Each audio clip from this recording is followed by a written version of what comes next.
Welcome to the Internet History Podcast. I'm your host, Brian McCullough. David Shen was employee 17 at Yahoo, where he eventually had a hand in not only the birth of advertising as the primary business model for the web, but eventually the development of digital ads in their more modern interactive form. As you'll hear in this episode, David has a new book out, which there's a link to in the show notes, and I highly recommend you buy it, that recounts the early days of Yahoo, surviving the dotcom bust, and taking advertising beyond the simple banner ad into the interactive medium that we know today. Please enjoy this conversation with David Shen. David Shen, thanks for coming on the Internet History Podcast. Thanks for having me. This is exciting for me to be on my first podcast ever. Well, good. And it's we're going to talk about it, especially towards the end, but I believe this is your first book ever that you've written? That's right.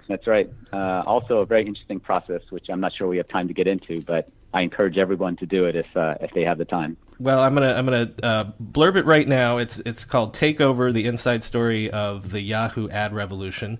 And we'll talk more maybe about that process at the end. But let's get started with your story.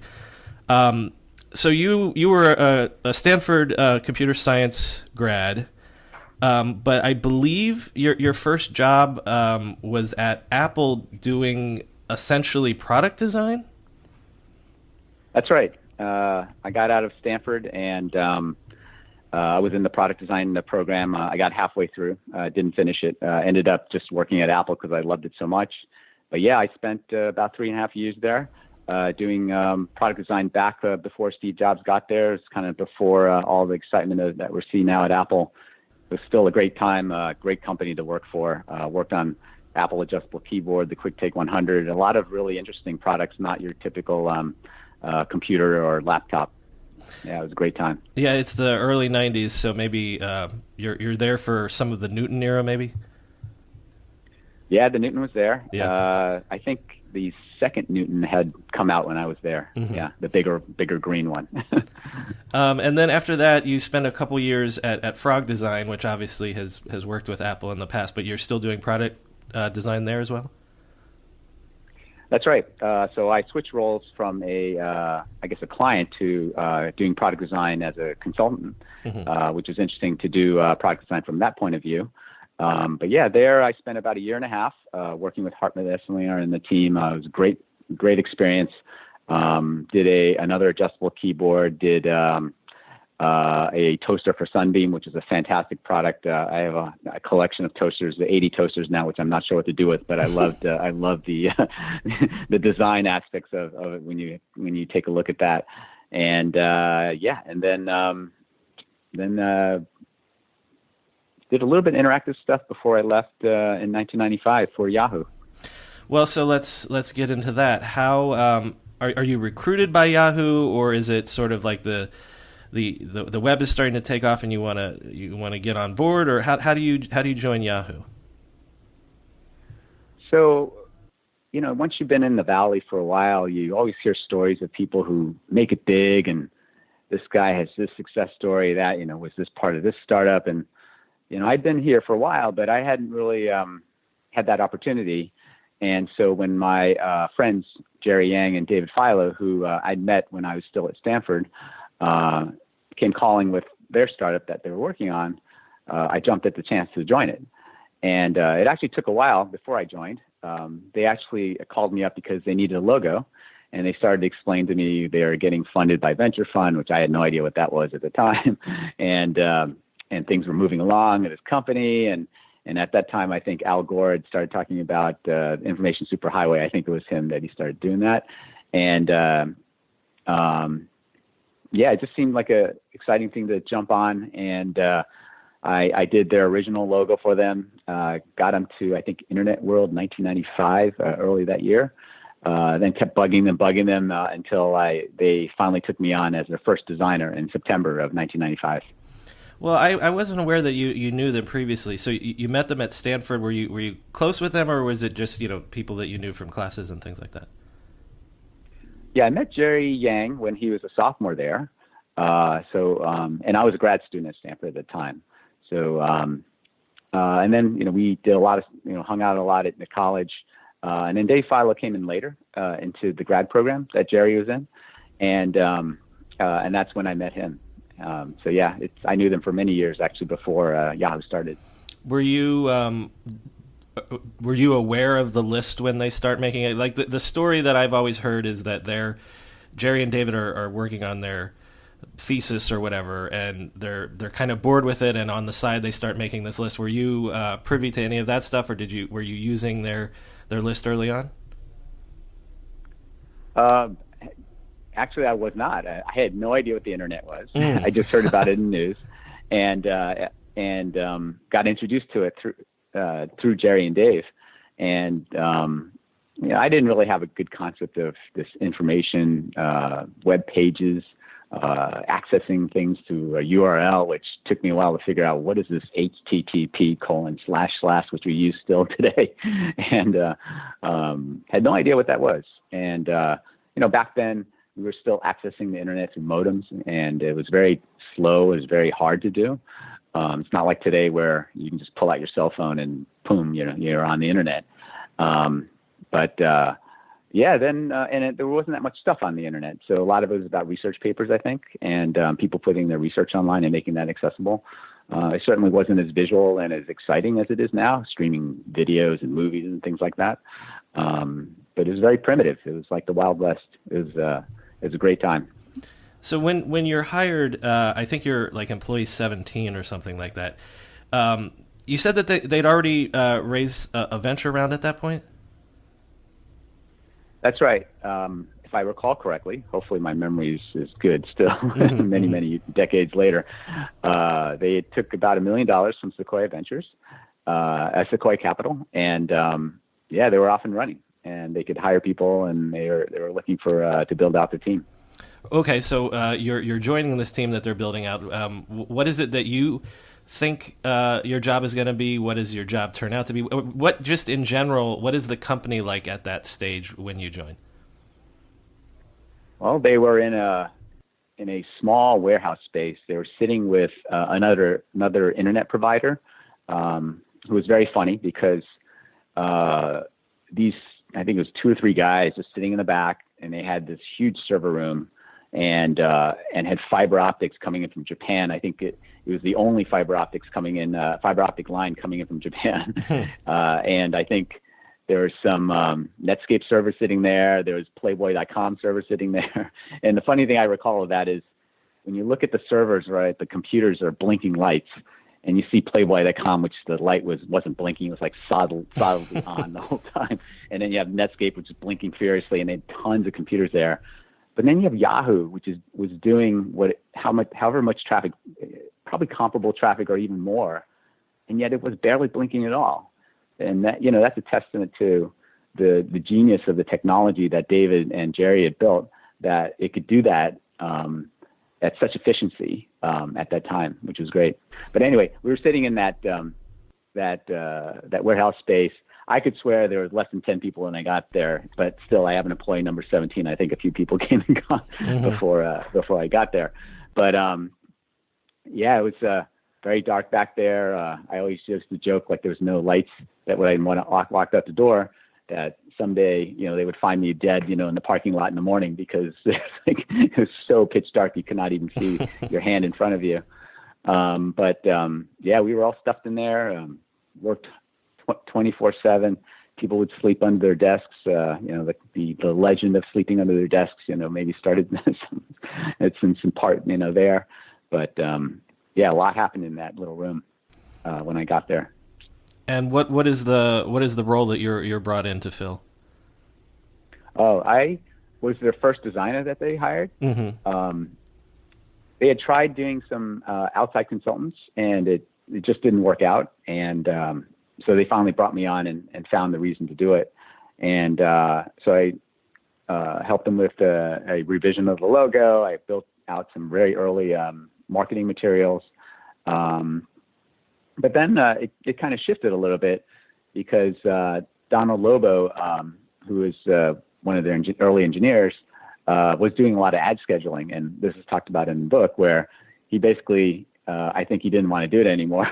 So he handed it off to me, which is a very important job, by the way, taking care of the revenue coming in the company and making sure that got taken care of and loaded into the system correctly. So I actually was doing a lot of ad scheduling early on as well. Well, let's get into that because to a large degree, your book is about the evolution of digital advertising and the role that Yahoo played in that. So they had turned on advertising for the first time prior to you joining? No, the first trials were actually after I got there. Okay. Well, so very late. And Tim Brady has sort of told this story before, but you can go ahead and tell it again and add to it if you have anything. But the famous story is that Donald Lobo, who you talk about, presses the button, the ads go live, and he says, "Oh, we fucking sold out." So, That's right. Tell me a little bit about that, because this is maybe hard to understand, but it was not entirely clear that advertising would work on the internet, that users would accept it. Was it always your sense that from day one Yahoo was going to go with ads? That was kind of basically the only business plan that made sense?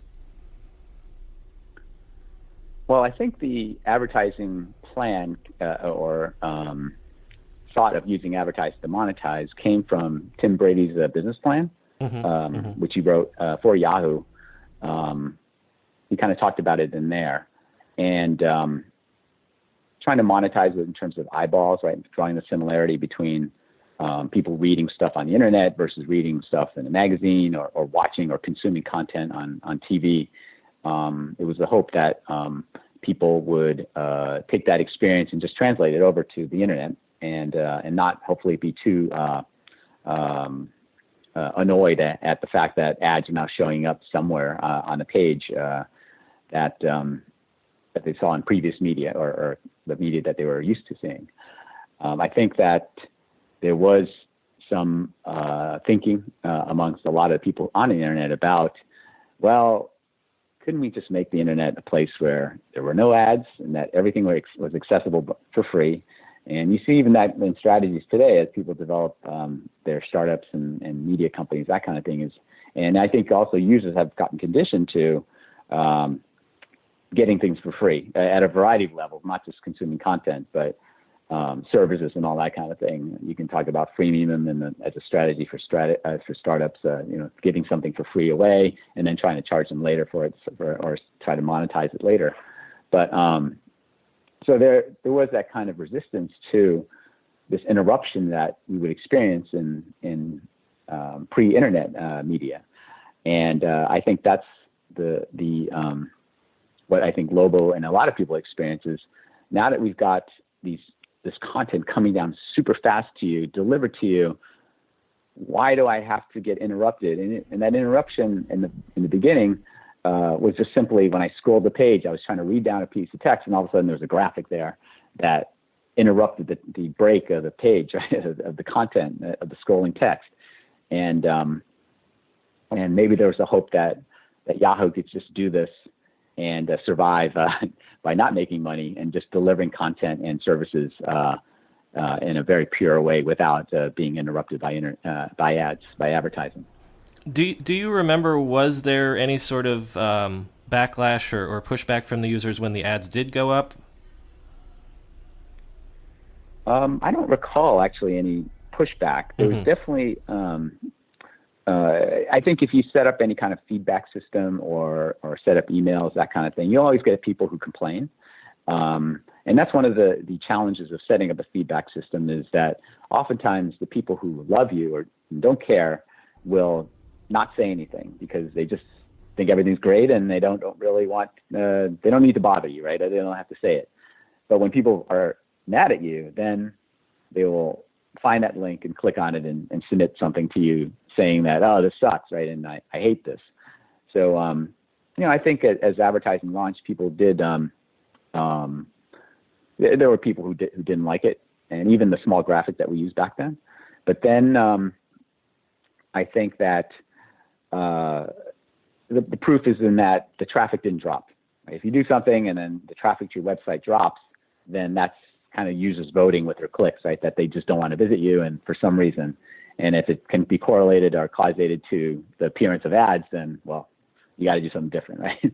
So, but traffic didn't stop and it kept going up, and things seemed to be okay. So thereby launched the first internet ads on, if I remember correctly, it was Jan 1st, 1996, when we pushed that button to watch the ads go live for the first time. Well, and other early banner ad pioneers, like the people from Hotmail that I've spoken to, they say that early on the click-through rates are what we would think of as astronomical today. I think even at one point in your book you mentioned that like some ads getting like a 22% click-through rate.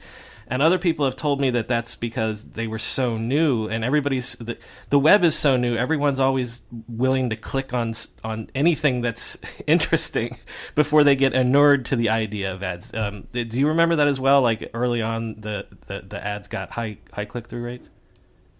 Oh yeah, for sure. I think people are always curious and wondering, what is that graphic? Where does it lead to? Certainly there was optimizations on that, whether there was blue underlying text near that graphic or not, or the graphic was outlined with the blue outline or not. But yeah, people just wanted to know what was out there, right? They were surfing the net. They were just curious and they were browsing around. They had purpose, but I think they were also curious too, right? They wanted to know what else was out there. So yeah, I think people clicked on ads a lot more back then, and now we're a jaded community. We don't click on ads as much as anymore. We have other things we need to worry about. We have day-to-day tasks that we need to get done. Maybe we have less free time. I don't know, but yeah, it's just it's different. It's a completely different world back then than it is now in terms of advertising. Well, let's bring you back in the story here. So you mentioned that you sort of take the ad scheduling load off of Donald Lobo's shoulders.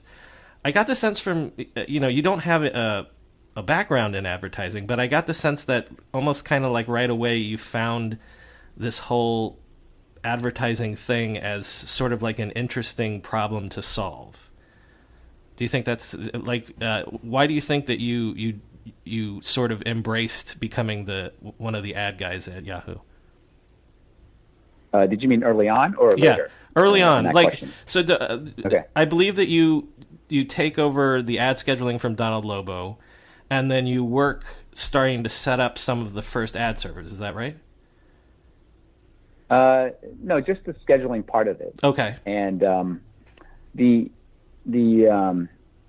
I have to admit, back then, I knew very little about advertising except as a consumer experiencing it. And then you get into the mechanics of scheduling, and it was tough.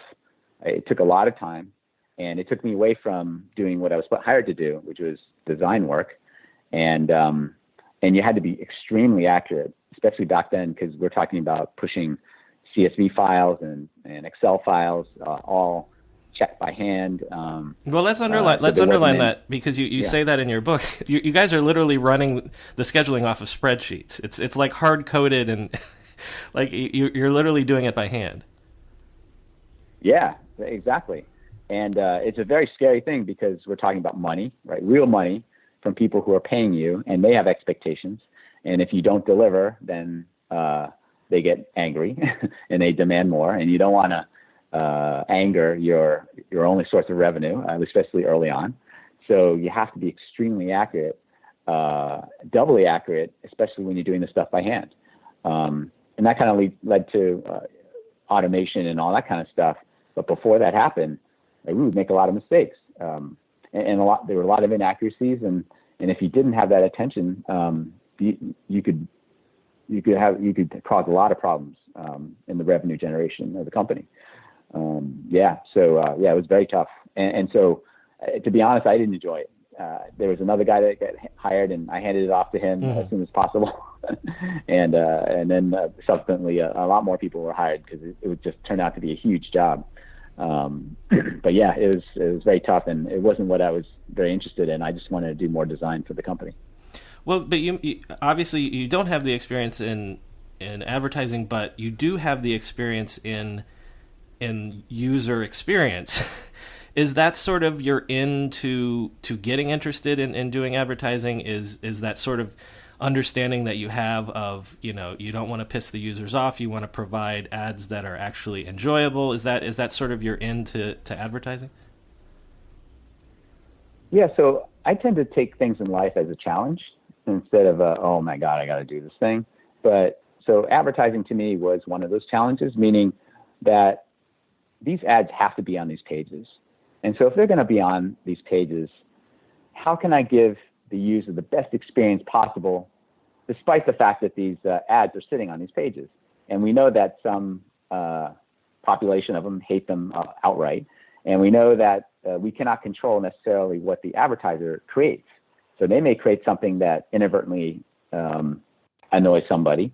And there's, of course, the population of ad creators out there who actually create something that is liked, right, that by the users who view them. So, you take all those kind of constraints, and then the amount of area that an ad takes up, and then later on, we talked about high technology ads where things are flying across the page or on top of content and that kind of thing. And then we talk about sound and other types of really potentially aggressive media. And so, how do we take all that and put it all on one rectangle sitting here in this browser window, and hopefully create an experience for the user that's still positive? And that I took on as a challenge. And it's very much a user experience problem, more so than I thought it would be. But it totally made sense once I got into it. Mm-hmm. Yeah. Well, and in the big picture, getting into some of the things that Yahoo helped pioneer in this regard, like you said, moving into things like analytics, moving into things like, not just measuring page views. So like in like 98, 99, at the height of the dotcom era, how big a deal were things like personalizing and registration and things like the My Yahoo thing, where once I sign on and my zip code, my name, my age, that sort of stuff, is that when it sort of becomes more sophisticated than just porting over ads from a print model? Yeah, we did a lot of that stuff before other people could do it, and a lot of it's because we had so many users on our platform, and we knew a lot about them, and especially when they created a Yahoo ID, which was your kind of universal login for Yahoo. You could log into Yahoo Mail with it. You can log into My Yahoo with it. But it also, we associated a bunch of attributes to it. And we took that data and used it anonymously. So it wasn't like we knew this person was Dave Shen and he went to search on this thing and did that thing. But as an aggregate, we knew what people did, and we threw and that information was kept in a cookie, which the browser would retain. And we had two types of cookies. We had one that was a logged in cookie. So when you were logged in, say as Dave Shen, then we knew it was you. And every time you came to a Yahoo page, you'd see your name sitting on the top. And then there was an anonymous cookie, so that when you logged out, we still sort of knew what you were like and what you did, but we didn't know if you had logged in, or it could have been somebody else using the computer. So, all that piece of data, we ended up creating a system by which you could target ads to. And we created a ton of these targeting buckets. People who are interested in news, people who are interested in sports, people who would visit, who would search on certain things like autos, showing interest for buying an auto. A ton of things that our data scientists had come up with. A lot of information collected, and and a lot of it being used for advertising, but mostly in an anonymous way. What about the advertisers themselves? And we're still in the late 90s era, so like 98, 99. The Procters and Gambles of the world, how much educating do you have to do? How much convincing do you have to do to get traditional advertisers to advertise online? Are they just sort of dipping their toes in the water, or are they willing to go with you and experiment with you at that point? There was very little participation from the traditional brands. Some of them were doing experiments, so they were running these here and there. A lot of the agencies they used still had the mindset of traditional advertising, so they would often say, we want to interrupt the user. Well, that's what happens in magazines, right? So went from one page to another, I have to get past an ad, sometimes a full-page ad to do that, or TV, right? The whole show stops and an ad runs, and then you keep going. And they wanted those kind of things on the internet too. They also are very design, focused, so they want to have a big canvas on which to showcase a very beautiful ad so that they can attract your attention and create some kind of response, right? An emotion or attraction to the product or whatever they were trying to say. And so then they come to the web. They look at what's available, this 468 by 60 rectangle. It's so small on the screen. They feel constrained. Right? They don't want that. They can't seem to process that they can do good work in that little space. And they'd often come to Yahoo asking for more space, more interruption. And during that time, we were just not in a place to accept that. We were all about user experience. We cared a lot about it.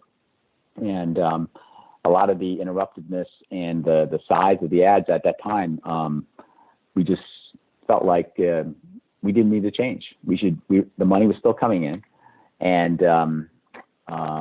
we didn't really feel motivated at that time to do anything about it. Now, I talk a lot about this in the book, a little bit about this in the book, where, I feel like when all those internet startups that came up during that time, from 1995 to the crash around 2000, a lot of people got funded. A lot of venture funds would put so much money into these startups, and most of them were kind of silly ideas or very speculative ideas, and but they had a lot of money, more money than any startup can raise right now. And so the first thing they do is they start spending on advertising. So they would come to the Yahoos of the world, InfoSeek, Lycos, other internet portals that were out there, and spend a ton on advertising for trying to get people to their services. And I think in large part that's where the bulk of our revenue came from during that time, was from these venture funded startups that a lot of which whom collapsed through the dotcom bust years. Right. Well, but during but during that time, all the traditional media, of which there was even more potential advertising dollars that could be deployed on the internet, were really sitting on the sidelines for a lot of their spends. They were still very used to doing their ad buys on TV, on radio, billboards, magazines, the very, very traditional media, and had not jumped on in a large way yet onto the internet. I want to step out of the advertising evolution story for just a second. Talking about the bubble, I mean, tell us about experiencing the bubble at Yahoo. I mean, at some point Yahoo has a market cap over like $100 billion and things like that. And you joined this company when there's less than 20 people. At the height of it, what was that like? Was it just was it crazy? Were you feeling like you were on borrowed time, or was it like funny money? What was the height of the bubble like? Yeah, boy, I learned a lot of life lessons through that time. I don't think anyone's been through a big. You don't meet many people, at least the young people today, that have been through a big, high climb and then a crash period. But during that time, I remember saying to people, it's like, oh, we're just going to keep making money. It's like, how can we not make money? and they didn't even see a downside. And not even applied to your personal, holdings, right? Your wealth and what was in your own bank account. It's like, oh, the money just keep rolling in. Oh, it just kept going up and up. How could it ever go down? It doesn't make any sense that it would go down. Right? It's like you don't even believe that it can go down. And so, I remember it would be a huge swing. I'd never seen such volatility. Well, I guess you could say it's pretty volatile now, but in the market where earnings would be announced, and all of a sudden the stock would jump, I don't know, 30, 40, 50, 100 points, and then within 2-3 days it would fly downward again, losing a lot of that value. And then it was also, I remember experiencing frustration as an insider where I could not sell shares until certain days after that earnings announcement happened. And so while other people who weren't insiders could sell at will, and so they would sell into these huge peaks, and we would be very frustrated because then we'd see the peak start dropping until the point at which we could exit out of some shares. So it's very like up and down, up and down, up and down.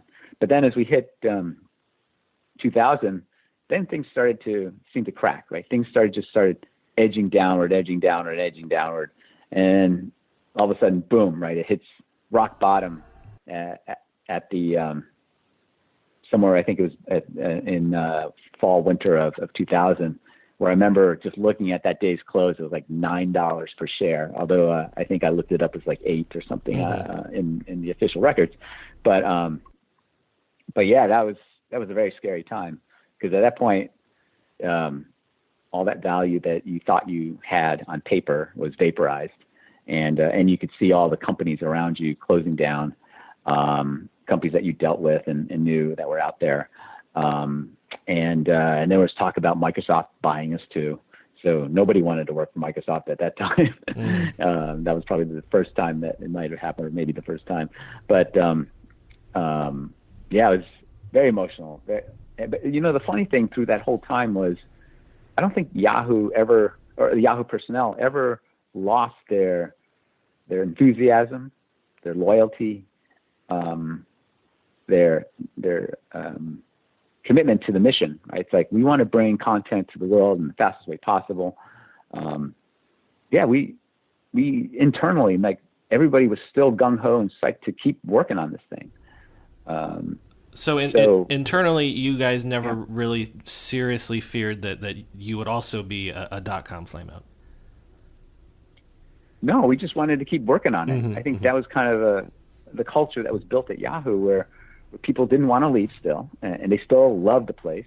We were like one big family, and we were still one of the biggest internet companies out there, and definitely a survivor. And we still had revenue coming in, just way less than what we had just a few months back. But everybody was still excited about being there and continuing on the mission and building the mission. One more question on this, and then we'll get back to you. But it occurs to me, would you guys, because you, as you say, the majority of your advertisers were other .coms, did you guys kind of maybe have an inkling that the bust was coming because, suddenly .coms aren't buying ads anymore? Like, because you had that unique perspective on the rest of the market, did you sort of get a little warning of when the bubble was bursting? Not me personally. Only that you could see the stock market, dropping and things, but I didn't really understand that kind of strategy from a financial perspective back then. So not me personally. There may have been some people who kind of looked at it or had more information than me. I was kind of saying, we should start getting worried now, but not from my perspective. Yeah, like I said, I learned a lot through this period about how financial markets work and how companies look at, and how boom and bust times happen, cycles, right? Financial cycles. Yeah, just had no. Well, I had no idea, but I think some people did. So one of the great things about your book, I think, is the innovation that you're a part of seems to really happen after the bubble burst, and it almost feels to me like it's born out of necessity. Because you said just before the money was easy, and it seemed like how could it ever stop flowing in? So when the bubble burst, all of a sudden Yahoo's going to have to get creative in order to keep that money rolling in. So let's start with like the story of, I think it's like March of 2001. Tim Brady recruits you to help do the first ad takeover of Yahoo's homepage. Before that, there had never been advertising on the homepage? There was a small banner that was used for promotions. And the thought was that if an advertising was going to show up on the top page of Yahoo, that we had to give extra value to users. So if someone wanted to appear there, they had to do a promotion, like a giveaway or some kind of prize, alongside the brand that they wanted to show on the Yahoo homepage. But first, before I launch into part of the discussion, I want to say, like, a lot of stuff, yes, we worked on through necessity, but a lot of the ideas are not actually new. They were not new back at that time. A lot of them had actually been proposed before that. And so I just wanted to make sure that people knew that, and I gave proper credit to that, the fact that a lot of the ideas that we worked on post dot bust year were actually thought of and proposed. And unfortunately, given the climate at Yahoo, almost none of them were implemented. And I think it's very frustrating for the people who did propose at that time. But I think, like you say, necessity meant that revenue was dropping. We had to do something. We might get bought by Microsoft. We don't want to do that. How are we going to remain independent? I think that also kind of bubbled up these ideas again, so that, and maybe created a time when they could actually flourish versus not before. Right. Right. It's almost like the necessity sort of frees you up to be more creative, and do things like ad takeovers where, as opposed to just a banner that maybe is tied to a specific keyword, it's like coming back to this idea of the first takeover of the homepage. You say in the book, like, the value is like you said, Yahoo's still a huge web property. So I think it's Ford that's the first client that you work with for this. If Ford puts an ad on Yahoo's homepage, they can reach like 40% of the internet or something. So tens of millions, maybe even hundreds of millions of people. It's like a Superbowl ad, but you have that incredibly valuable real estate that you can offer to advertisers every single day. That's right. In fact, we did call it the Superbowl of the internet, where, if you advertise on the Super Bowl, you basically reach like a tremendous amount of people in those number of hours, right? And same thing for Yahoo. And the reach is tremendous. I can't even remember how many tens of millions of people that you would reach by being on there all day. But yeah, it was like the best way to reach as many people as possible on the internet in one fell swoop.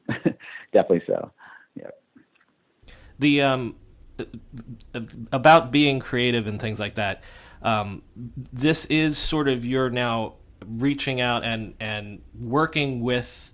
Were you working with the advertisers directly beforehand, or is this the era where you're starting to sort of be more hand in glove with someone like Ford or Procter & Gamble, whoever? Or you talk a lot about the movie studios and promoting movies. Is that also part of this freeing up of creativity to allow you to do things that maybe Yahoo hadn't done before?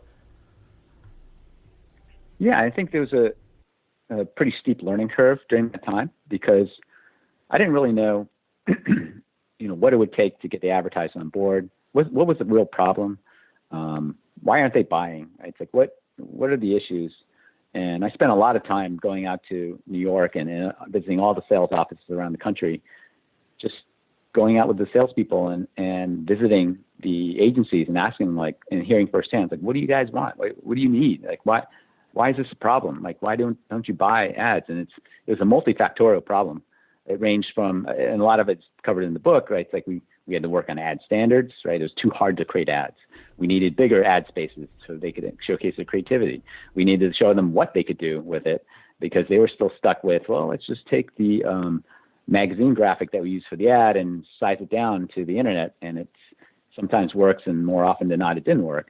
And how do you capture people's attention and set up even a way where people would compete against each other so that they would actually do more and more creative and cool stuff for people. And then on our side, we had to keep innovating too. We had to provide a platform on which they could do that.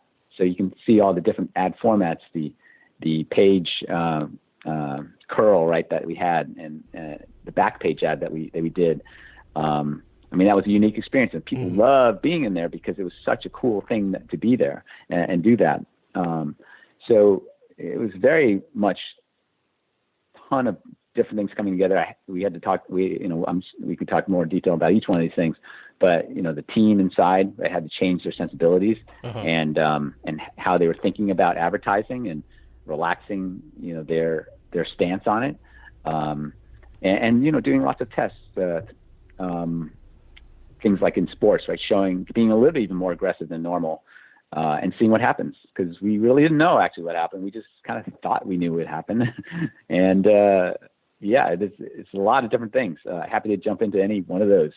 One thing that it occurs to me is that you're also, the advantage that you have in 2001, 2002 is that broadband is starting to get more, it's starting to penetrate further. So you're able to do things like rich ads. You're able to do ads that have animation that can take over the page and then slide back up and things like that. So it's also after the bubble burst, you're able to do things technically that you couldn't do before. Yeah, Flash was starting to get out there. We got better at detecting what browser they were coming in at, and then serving them the content appropriate for the technology they had on their computer. Or lack thereof. Excuse me. And so we just wanted to make sure that people would get something, and if their technology could support it, then they would get the full experience. We got better at all that kind of stuff. You mentioned one of the things was standardizing ad specs and things like that.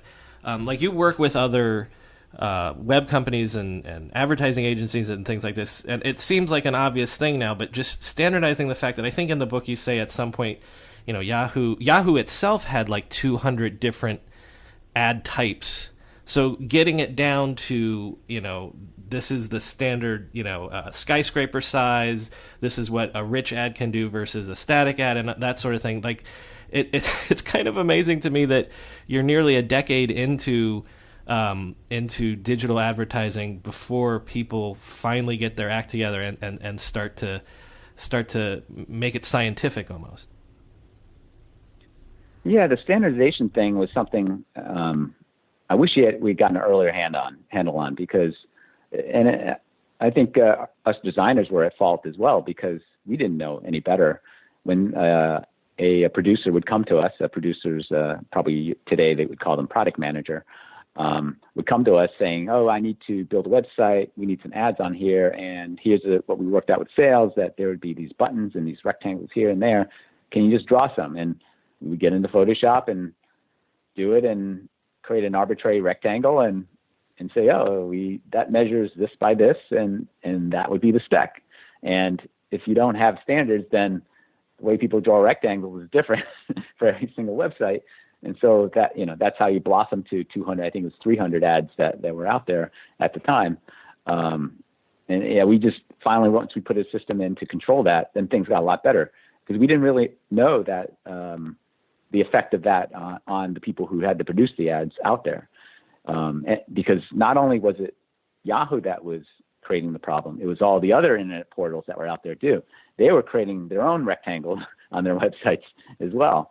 And so, if you can imagine someone trying to coordinate several tens of different ad sizes, all varying by 1 or 2, 5 pixels each way, and then directing them to the right place, whether it's MSN or Yahoo or AOL or whatever, it's a huge management task. But once we got a handle on that, then things got a lot easier, and the money followed with that. Yeah. Well, another thing that really comes through in the book is how much you guys at Yahoo specifically were trying to balance this idea of, okay, we can do more for the advertiser. We can create a bigger, canvas for them. We can add interesting elements and things like that. But then at the same time, you seem to always be hyper focused on the user experience and not overwhelming people. And did that? I guess that grew out of what Yahoo was always about from the very beginning, from when you first got there, right? Like Jerry and David always were thinking of the user experience first, right?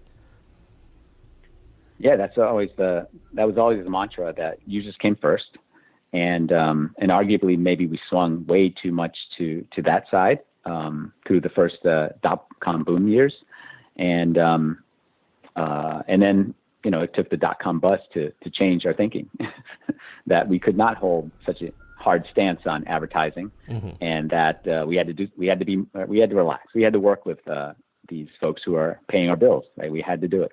We just had to do it. Well, you talked a little bit about earlier about user feedback, and it's always the people that are most annoyed that you hear from. But like you also experiment, or at least for the first time at Yahoo, some of the user feedback around ads and getting data in terms of what users are willing to tolerate and what pushes them too far and things like that.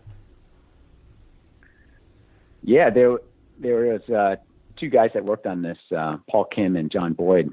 Very simple thing, and here's the problem. So oftentimes we get feedback that, oh, I saw this ad and it sucked and it blew across my screen or did this or flashed at me. And then we try to figure out who that was, and we couldn't. And because we don't know at exactly which moment that the person's on a web page, what ad was on that page at that time, right? Ads are served randomly, right? As you hit reload on a page, it keeps refreshing that ad in an attempt to give you yet another different ad once you revisit that page.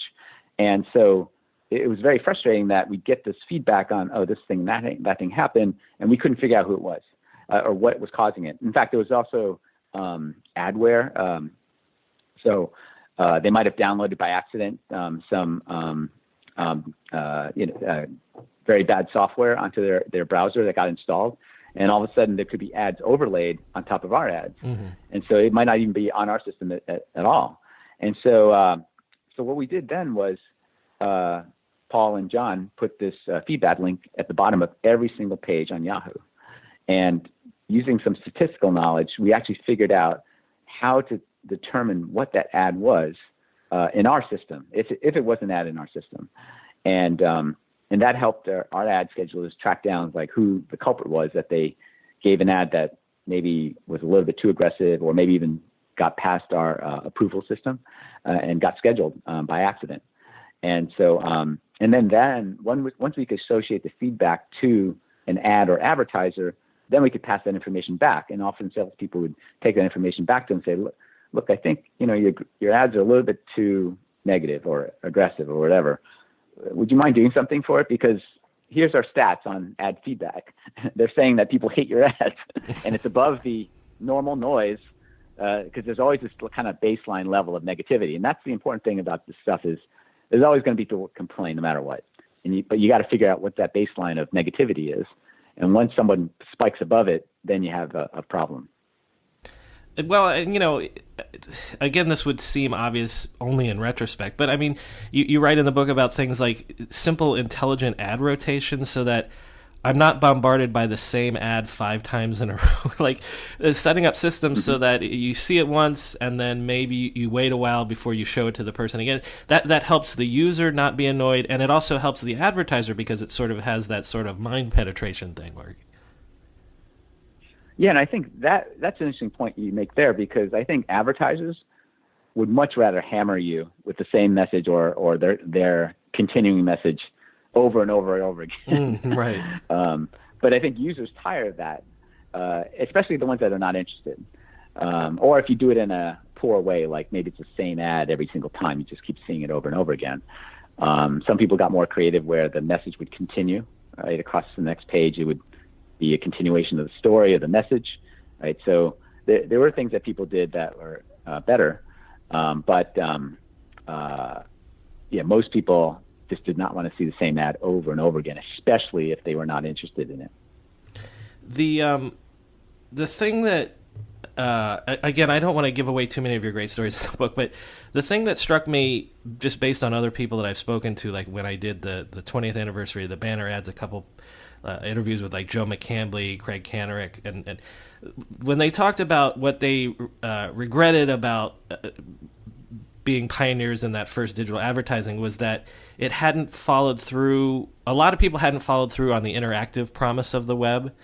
And it seems like around, 2002 to 2004, you guys at Yahoo were really sort of the pioneers in sort of bringing that to fruition for the first time. Instead of just being a dumb banner that pops in your face and annoys you, you guys were getting creative with the interactivity that the web was supposed to be all about anyway, where the ads are intelligent and maybe even funny or entertaining, and so it's sort of like that maturation of advertising that I guess in the dotcom times, it was just the money was too easy and too good to sort of evolve that thing till you guys do it after the bubble burst.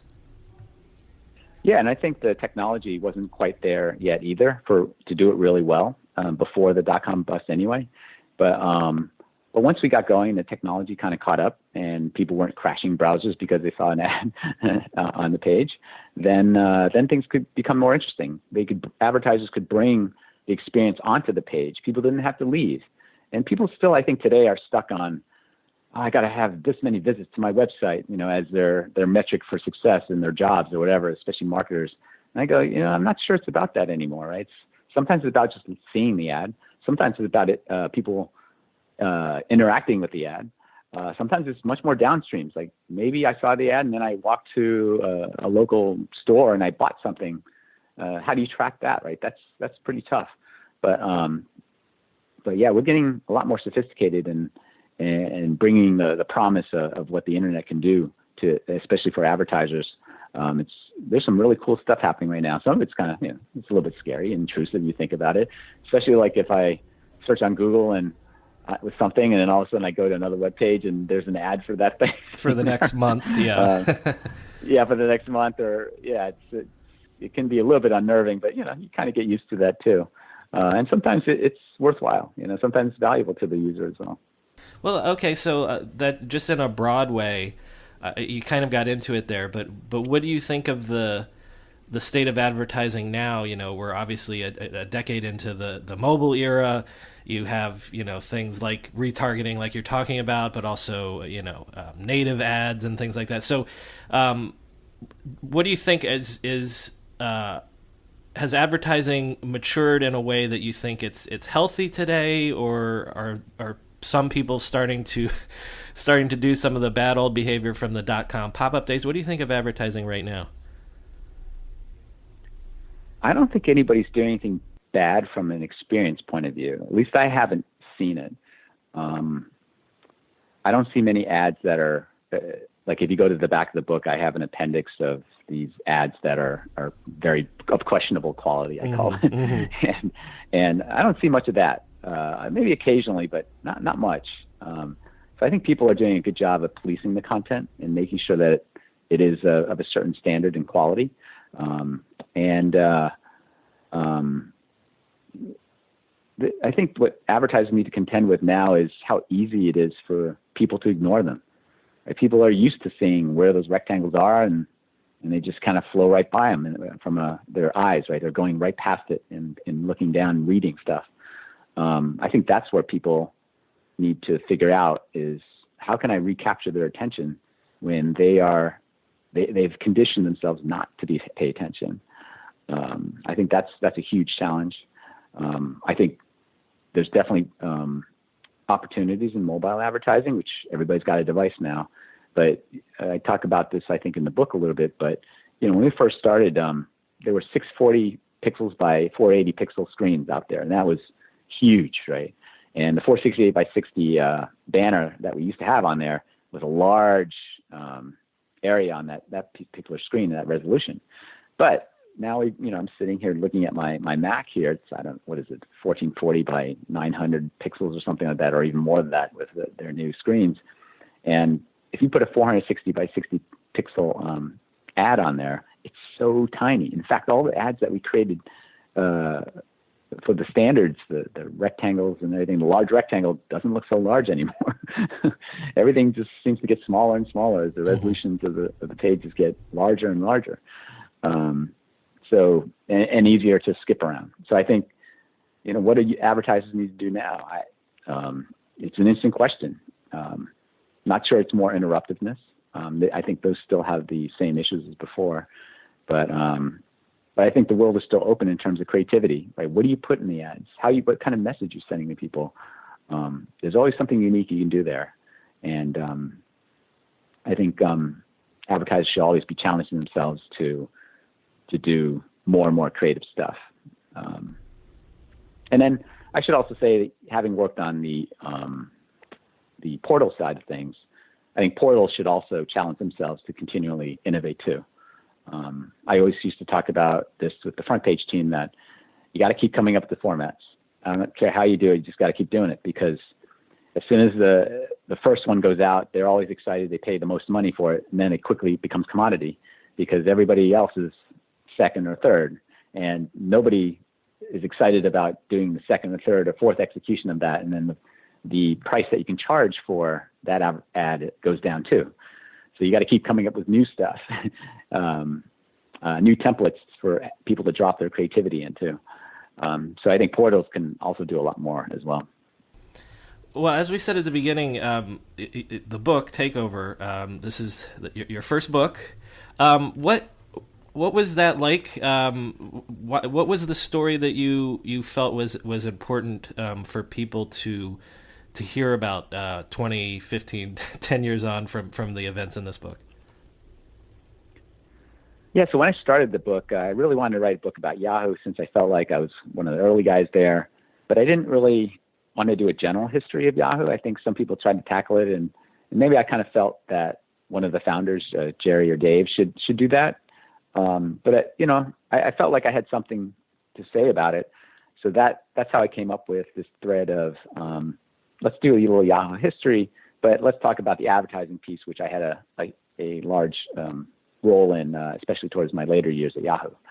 So then, I sat down with my friend Stephanie Zong for many weeks, and she just sat there and typed on a computer while I just regurgitated everything I could remember before I forgot about it. And then once that got into the computer, then I reorganized it and into something that was readable. I reached out to a bunch of friends, old ex-Yahoo friends, kind of tried to tighten up the story in between there. And then I kind of let it sat for many years. And I think the impetus for me to bring it back up was all of a sudden they started appearing these startups and consultants that could help you write a book. There's like bookinthebox.com, and I ended up going with another consultant, Robert Hopeman Jr., who's awesome, who shepherded me along the way. And basically these people can help you write these books. So I said, okay, I dusted off my file and gave it to him, and he cleaned it up like a real editor should have cleaned up. And then I had to teach myself how to self-publish, and I learned a lot about that process. And and now it just kind of coincided with the timing of Yahoo's sale to Verizon. So it's kind of an interesting time that maybe I tried to hit it a little bit closer, but I missed it by a couple months, but publishing the book. But I thought it was just a good time where, we could, those of us who were there could reminisce and kind of be still excited and think about all the great things we did there. So this is just one aspect of Yahoo's history that people can be really proud of.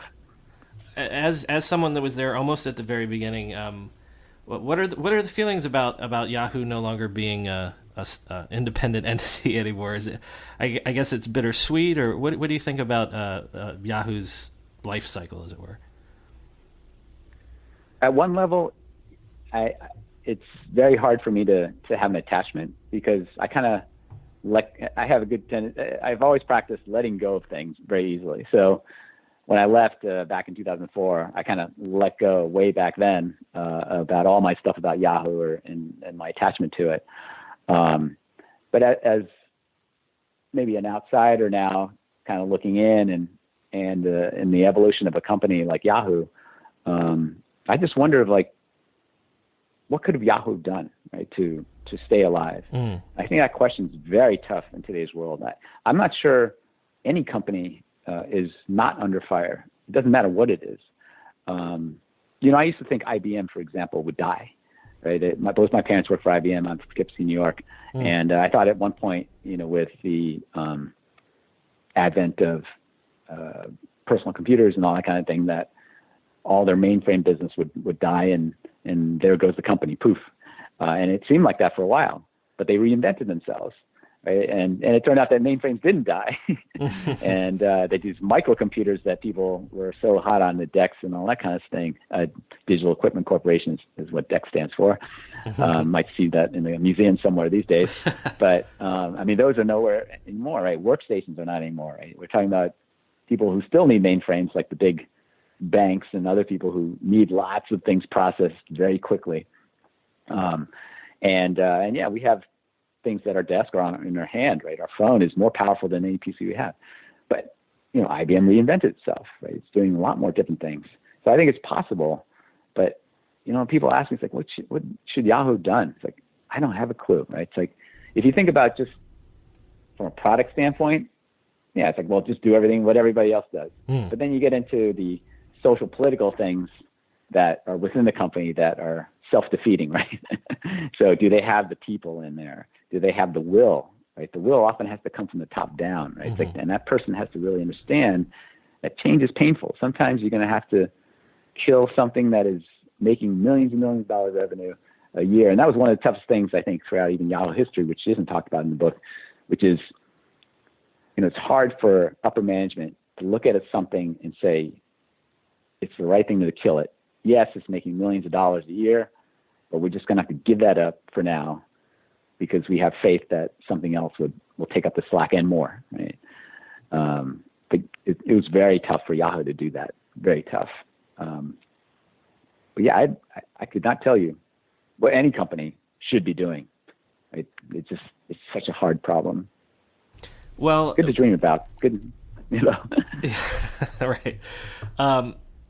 Well, David, we talked before we started recording off air, and I said that there's so few books on Yahoo overall, and so this is a book that I have been hoping that someone would come out with sooner than now, but you've done it and it's fantastic.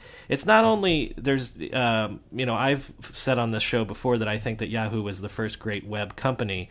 Not only do you get some great stories about those early days, but as we said, it's a lot of the evolution of advertising, which is the main business model of the web. And actually, he mentions the appendix, which is quite big. And not only can you see some of the the early ads, the early Yahoo homepages, but there's great, for a history nerd like me, there's great facts and figures on here, like, rate cards, demographics info in terms of Yahoo users back in the day. So I want to say again, the book is called Takeover, the inside story of the Yahoo ad revolution, and I'm assuming people can get this on Amazon and all the usual places? Yep. Look for it on Amazon and get the Kindle version, the paperback. I'm working on the hardcover. That hopefully will be out very soon. You'll want to wait for the hardcover if you like physical books, because the appendices are all in color. So you see things in full color. It'll be out. Well, let's see. We're recording this the day before it launches, so it will be live on September 1st, which is tomorrow, at least at the time of this recording. Right. Well, so look for it on Amazon. When you're listening to this now, that means you can go buy it immediately. So that's right. And frankly, anyone that's a listener of this podcast is definitely someone that would be interested in this book. David, thanks for doing the book. Thanks for coming on the show and sharing all that with us. And thanks for making sure that the Yahoo story is gonna be kept alive. Thanks for having me, Brian. I really appreciate it. It was a fun hour that we had here, remembering all the good times back then. If this is the first time you're listening to this podcast, please subscribe to us on your podcast app of choice. There's plenty more great internet history where that came from. And if you're a longtime listener, then you know what to do to help us out. Rate and review us on iTunes. Because iTunes gives credit to reviews and ratings, and the more great reviews we get, the more people will discover us. As always, there's more info on our website, www.internethistorypodcast.com. The show's Twitter handle is @NetHistoryPod, and my personal Twitter is @BrianMCC. Thanks for listening.